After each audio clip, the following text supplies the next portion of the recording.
Hey guys, what is up? It is your friendly neighbor Rubicus here, and I've got a little something special for you guys. This is going to be a step-by-step multi-video tutorial on how to speedrun Dark Souls.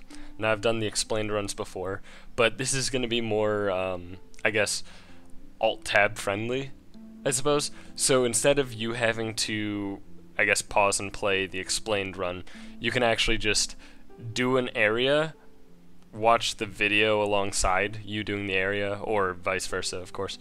And this is going to be a trial run. I'm going to do this one live commentary and see how it works out.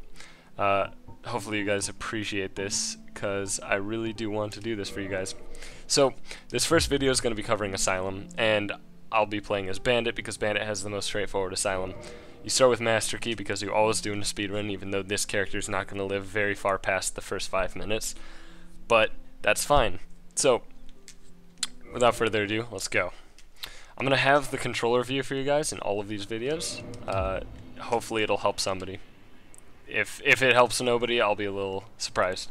But, obviously, first thing you do is you grab the key and then you open the door. Now, watch my green bar, my stamina bar, because stamina management is by far the most important part about Asylum to getting the Asylum time down to a very nice number.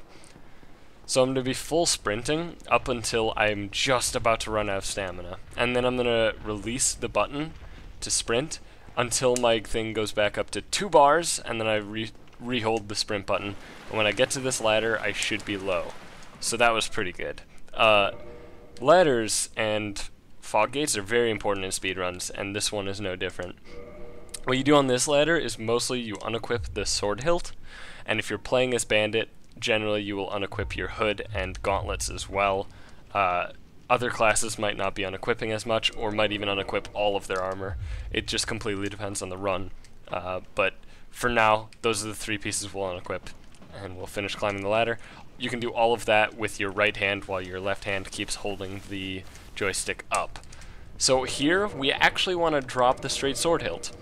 And you can do that only because it's unequipped. And the reason we do that is mostly just for inventory management, because the inventory can be a little bit finicky in Dark Souls. So as you can see, we're full sprinting this way, and then we'll just go get a little bit more to make it to the shield. If you ever run out of stamina, or actually cap out on stamina, so the green bar reaches the far right end, then you either have messed up, or something horribly wrong has happened. So the goal is to keep it somewhere in the middle. At this fog wall, we can actually equip these 2 pieces before even being able to get control of our character again. So here we're going to go to that pillar and then run back down, and there's a dark brick right here that you can actually safely put the left side of your body up against and not get hit by the boulder.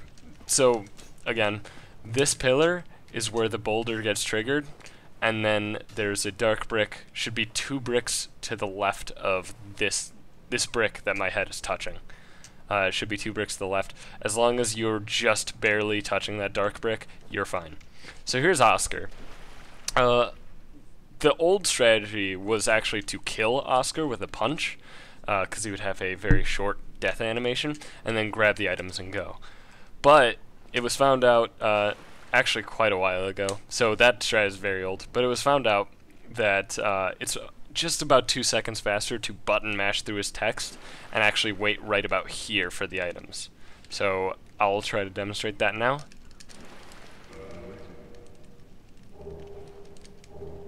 Assuming you do that properly, it's roughly 2 seconds faster. So you run up against the wall and then juke right to get past that hollow.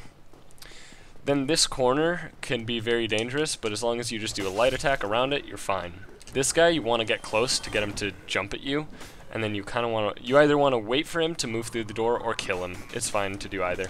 Here we're going to jump attack, which I'll explain after this fight's over.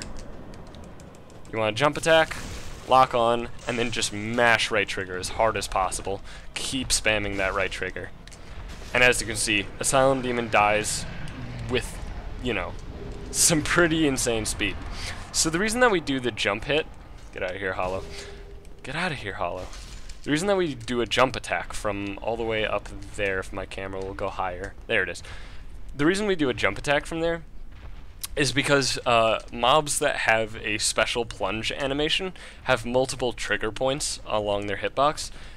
And with the Asylum Demon here, he has one trigger point, I guess, out in front of my face. If you want to treat me as the Asylum Demon, he has a trigger point out in front of his face. And then his other trigger point is actually just embedded inside his hitbox.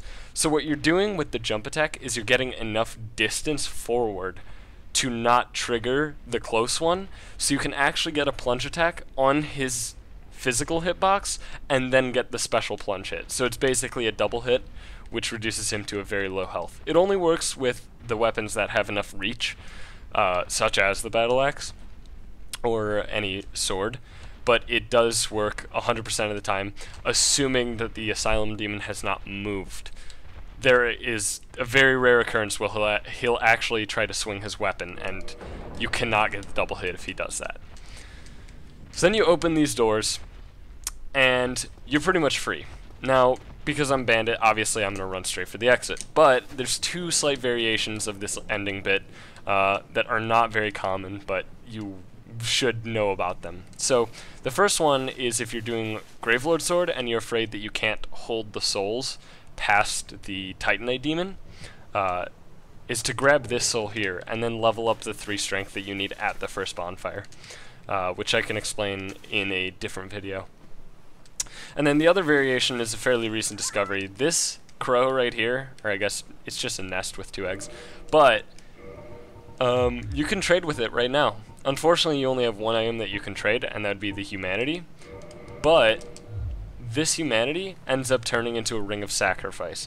So if you're doing the pyromancer route or the all bosses sorcerer route that ends up starting pyromancer, and you need a ring of sacrifice, you can get one right here. It's the fastest ring to get in game time.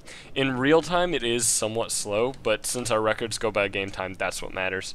And it's about a 9-second detour compared to the roughly 20 seconds detour of the one that's under the bridge in Firelink.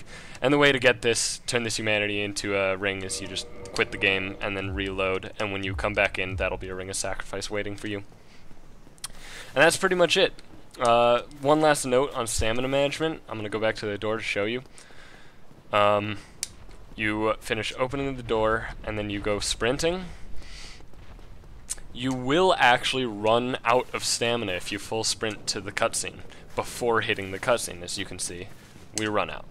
So that's not optimal. So what we do is we actually